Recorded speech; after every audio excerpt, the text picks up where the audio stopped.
नमस्कार, हम प्रतिमा चौधरी। दोपहर 3 बजे के भोजपुरी समाचार में स्वागत बा। सबसे पहले प्रमुख समाचार। दोलखा के बिगु गाउँपालिका 4 में गाड़ी दुर्घटना, 4 की मृत्यु, 17 से बेसी घायल। चालू आर्थिक वर्ष के 8 महीना में रेमिटेंस बढ़ल, 6 खरब 42 अरब 14 करोड़ रुपया के रेमिटेंस आई। कोरोना महामारी के ग्राफ ऊपर उठ रहल समय पर्यटन क्षेत्र सुस्तावे के आकलन, सहज नीति लेवे खातिर व्यवसायी के सरकार से आग्रह। पश्चिम बंगाल के मुख्यमंत्री ममता बनर्जी पर चुनाव प्रचार खातिर 24 घंटा रोक, सांप्रदायिक आधार में वोट मांगे के प्रयास कैल आरोप। इंग्लिश प्रीमियर लीग में वेस्ट ब्रूम के लगातार जीत, साउथहैम्पटन 3-0 से हारल।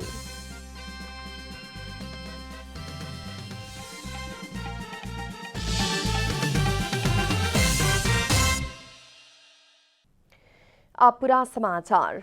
दोलखा के बिगु गाउँपालिका 4 में टाटा के योद्धा गाड़ी दुर्घटना भइल बा। दुर्घटना काल्हु रात 11 बजे भइल ह। दुर्घटना में 4 जने के मृत्यु भइल बा। मृत्यु होखेवाला में बिगु 3 घर भइल 35 बरस के विनोद केसी, 45 बरस के अजिता खत्री, 52 बरस के राधा खड़का और 24 बरस के चंडिका थापा रहल बाटे लोग। दुर्घटना में पड़ के 17 जने से बेसी घायल भइल बा। घायल मध्ये कुछ के चरीकोट में आ बाकी के थप इलाज खातिर काठमांडू ले आवल गइल बा। नेपाल में कोरोना वायरस संक्रमण दर बढ़ते गइला बाद काठमांडू उपत्यका आवेवाला मुख्य नाका में कड़ाई कैल गेल बा। उपत्यका में संक्रमण के जोखिम बेसी होखेवाला भइला से उपत्यका प्रवेश करेवाला नाका सब में कड़ाई कैल गेल। काठमांडू के प्रमुख जिला अधिकारी काली प्रसाद पराजुली जानकारी देहनी। काठमांडू जिला भीतर आवेवाला मुख्य नाका थानकोट के नागढुंगा आ त्रिभुवन अंतर्राष्ट्रीय विमानस्थल में एंटीजन परीक्षण शुरू भइल बा। संक्रमण दर बढ़े लगला बाद बीतल इतवार से ही नाका में लक्षण देखल गेल व्यक्ति में एंटीजन परीक्षण शुरू कैल गेल प्रमुख जिला अधिकारी पराजुली बतौले बानी। वही लेखा सचेतनामूलक अभियान शुरू कैल गेल बा। वही लेखा अभियान चलावेला सभी पालिका के भी निर्देशन देहल पराजुली जानकारी देहनी। संक्रमण की अवस्था देख के आवे वाला दिन में थप कदम उठावे के पराजुली बतौले बानी। भक्तपुर आ ललितपुर जिला प्रशासन भी संक्रमण से बचे खातिर भीड़भाड़ ना करेला, स्वास्थ्य मापदंड पालना करेला, भेला सम्मेलन लगात के भीड़भाड़ होखे वाला कार्यक्रम ना करेला कहले बा त जिला में आवे वाला नाका सब में कड़ाई कैल गेल बा। चालू आर्थिक वर्ष के 8 महीना में विप्रेषण प्रवाह 8.6% बढ़ोतरी भइल बा। नेपाल राष्ट्र बैंक से काल्हु सार्वजनिक कैल गेल आर्थिक विवरण में 6 खरब 42 अरब 14 करोड़ रुपया बराबर के रेमिटेंस आयल उल्लेख कैल गेल बा। वही लेखा आयात 2.1% आ निर्यात 7.8% बढ़ल बा। आयात 9 खरब 43 अरब 99 करोड़ कायम भइल बा। पिछला वर्ष के उही अवधि में ऐसन आयात 2.6% से घटल रहे। चालू आर्थिक वर्ष के 8 महीना में निर्यात 80 अरब 78 करोड़ पुगल बा। पिछला वर्ष के उही अवधि में ऐसन निर्यात 22.3% से बढ़ोतरी भइल रहे।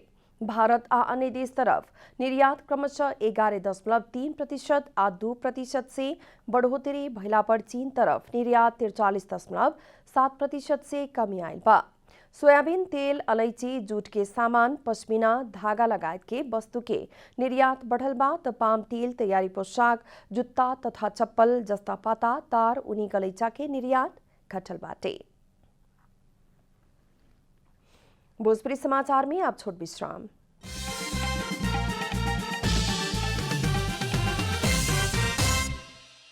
भोजपुरी समाचार में आप बाकी समाचार। कपिल वस्तु के भलवा के किसान सिंचाई योजना संचालन में अइला बाद खुशी भइल बाटे लोग। सिंचाई सुविधा के अभाव में इससे पहले वो सब बरसों से बरखा के पानी के भरोसे खेती करते आत रहे। सिंचाई सुविधा मिला बाद किसान के खेतबाड़ी में 12 मास पानी पहुंचे वाला भइला से किसान सब खुशी भइल बाड़न सन। डिवीजन सिंचाई कार्यालय तौलिहवा 9 करोड़ के लगानी में भलवाड़ में मारवान शिकारी खोला सिंचाई योजना संचालन में लियावल गेल है।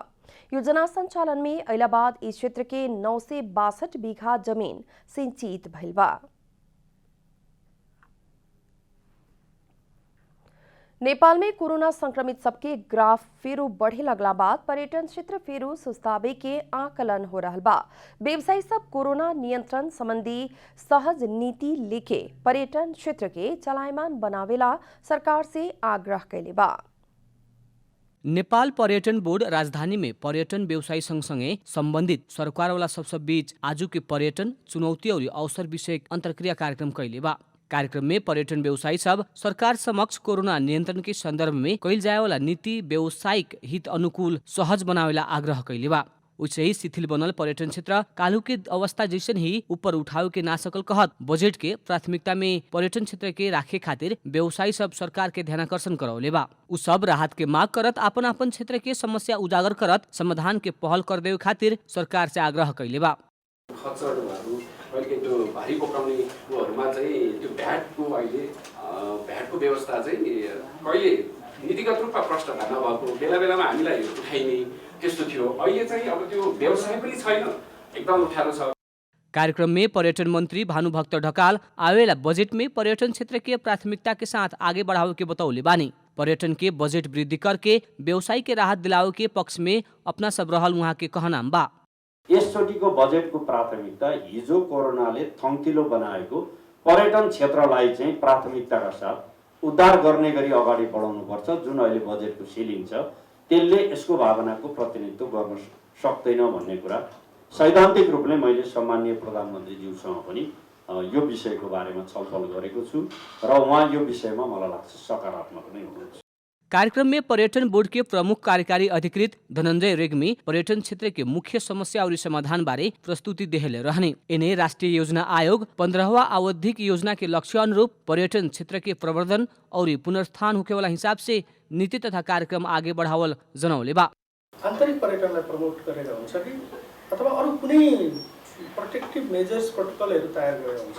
वैदेशिक हिसाबले विदेशको प्रोटेक्टलाई बढी भन्दा बढी आउन सक्ने अवस्थामा पुर्याउन सक्ने गरी नै हाम्रा कानुनका कुराहरू भए, पूर्वाधारका कुराहरू भए। कुल गृहस्थ उत्पादन में 3% योगदान रहल पर्यटन क्षेत्र के चालू 15वां योजना में 10% तकले पुगाव के लक्ष्य राखल गइल बा। लेकिन कोरोना के कारण लक्ष्य प्राप्ति में बाधा पुगे के भइला से बाहरी से आंतरिक पर्यटन प्रवर्धन होके वाला हिसाब से नीति बनावे के खातिर व्यवसायी सब सरकार के ध्यानाकर्षण कराउले बा। कैमरा में साजन थापा के साथ रूपा घिमिरे की रिपोर्ट। अब आर्थिक समाचार। आर्थिक समाचार के साथ में अर्घाखाँची ओपीसी सिमेन्ट सबैभन्दा स्तरीय सिमेन्ट।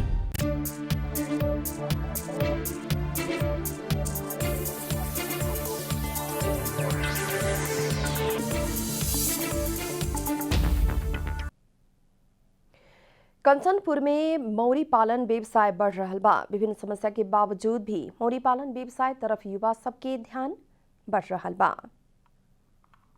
जिला खेलकूद विकास समिति दार्चुला में कुश्ती प्रशिक्षक के रूप में काम करते आइल कंचनपुर के भीमदत्त नगरपालिका वार्ड नंबर 6 के नरेंद्र खत्री कुछ समय पहले जिला खेलकूद विकास समिति कैलाली में समेत प्रशिक्षक के रूप में काम कैले रहने। राष्ट्र के खातिर खेलकूद कहेवाला नारा के साथ आत्मसात करते आइल खत्री राष्ट्र के खातिर कृषि कहेवाला नारा के साथ खेलकूद क्षेत्र के छोड़ के मौरी पालन पेशा संभालने बानी। 5 वर्ष पहले कुश्ती प्रशिक्षक के जागीर छोड़ के कर्मथलो कैलाली से 5 घार मौरी लिया के कंचनपुर लौटल खत्री अभिन 100 से भी ज्यादा घार बना के काम कर रहा बाड़न। असम्भव भनेको संसारमा कुनै पनि काम छैन र त्यसमा पनि सम्भावना मौरीमा धेरै हुने अनि फेरि मौरीको लागि चाहिँ एउटा ठाउँमा स्थायी रूपमा मौरी पालन गर्न नपर्ने हैन वनस्पतिहरू छ। नेचुरली पहाडको चिउरी तराईको जामुन अरू विभिन्न किसिमका रुदिलोदेखि लिएर सिसम जामुन जे पनि भन्छौँ हैन त्यो सबैलाई खेर जाने वस्तुलाई युटिलाइज पनि गर्ने अनि समाजमा एउटा राम्रो चाहिँ हेल्थी चिज म भनेको एउटा यस्तो वस्तु हो जुन वस्तु हरेकको किचनमा जीवनभर नछुटाइकन राख्नुपर्ने विषय हो। त्यो त्यसकारणले गर्दाखेरि यो चाहिँ राम्रो खाद्य वस्तु पनि सम्भावना पनि बढी भएको र के राष्ट्रलाई गर्नुपर्ने भन्ने सोचले अनि खेलकुदबाट म यो मौरी पालनतिर लागेको। यूरोपियन मेरीफेरा जात के मौरी पालल खत्री मानव जीवन के महत्वपूर्ण जीव मौरी भइल बताउलन। इन्हें पेशा में आबद्ध होके वाला जो केहू के भी फ्री में प्राविधिक सलाह देवे के तैयार रहल वहाँ के कहनाम बा। विदेश जाए वाला युवा सब समेत स्वदेश में ही मेहनत और संघर्ष करे त मजदूर से मालिक बने के प्रेरणा खत्री देहले बाड़न। विदेशी युवाहरूलाई म के भन्न चाहन्छु भने चाहिँ उहाँहरूले सबभन्दा पहिला आत्मविश्वास बढाउनु पर्यो। आफ्नो घर आँगनमा चारैतिर भएको सम्भावनालाई हेर्नु पर्यो।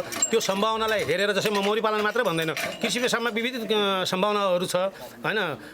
त्यसकारणले गर्दाखेरि मौरी पालन पनि एउटा सम्भावना हो। त्यसकारणले उहाँहरूले चाहिँ आफ्नो भूगोल, आफ्नो भनौँ नि मेहनत लगानीको अनुसारले यही कृषि पेसा गर्ने भनेपछि 1-2 वर्ष अलिकति सङ्घर्ष गर्नु पर्ला। सरकार से किसान सब के खातिर विभिन्न योजना बना के काम कर रहा पर भी वास्तविक किसान के समेटे वाला हिसाब से खासे कौन योजना बने ना सकल उनकर शिकायत बा। कंचनपुर से धर्मराज कठायत की रिपोर्ट। भोजपुरी समाचार में फिर छोट विश्राम। भोजपुरी समाचार में अब अंतर्राष्ट्रीय समाचार।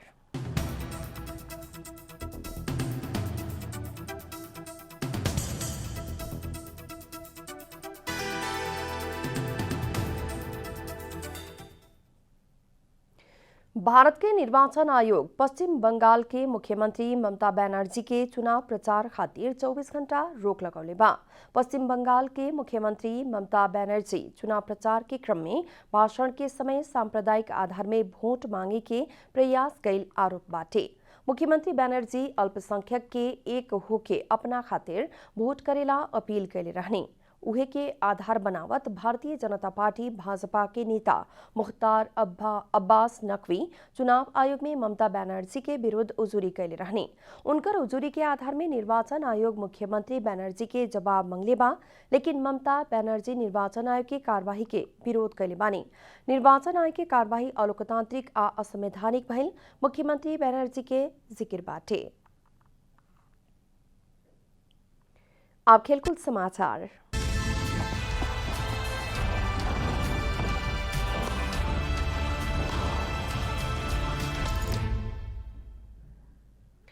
West Brom English Premier League में लगातार जीत निकलने बा। लीग अंतर्गत काल्हू रात भइल खेल में वेस्ट ब्रूम साउथहैम्पटन के 3-0 गोल से हरौलक ह। घरेलू मैदान में भइल खेल में वेस्ट ब्रूम खातिर कोस्टा परेरा, फिलिप्स और रोबिन्सन गोल कैलक लोग। वेस्ट ब्रूम की जीत के बाद 31 खेल से 24 अंक भइल बा। रेलीगेशन जोन से ऊपर रहल न्यूकास्टल के 31 खेल से 32 अंक बाटे। साउथहैम्पटन 36 अंक सहित 14वां स्थान में बा। काल्हू राते भइल बाकी खेल में ब्राइटन आ एवर्टन गोल रहित बराबरी खेलले बाटे। अंत में प्रमुख समाचार फिर एक बेर। दोलखा के बीगू गांवपालिका 4 में गाड़ी दुर्घटना, 4 की मृत्यु, 17 से बेसी घायल। चालू आर्थिक वर्ष के 8 महीना में रेमिटेंस बढ़ल, 6 खरब 42 अरब 14 करोड़ रुपया के रेमिटेंस आई। कोरोना महामारी के ग्राफ ऊपर उठ रहल समय पर्यटन क्षेत्र सुस्तावे के आकलन, सहज नीति निवेला व्यवसायी के सरकार से आग्रह। पश्चिम बंगाल के मुख्यमंत्री ममता बनर्जी पर चुनाव प्रचार खातिर 24 घंटा रोक, सांप्रदायिक आधार में वोट मांगे के प्रयास कैल आरोप। इंग्लिश प्रीमियर लीग में वेस्ट ब्रूम के लगातार जीत, साउथहैम्पटन 3-0 से हारल।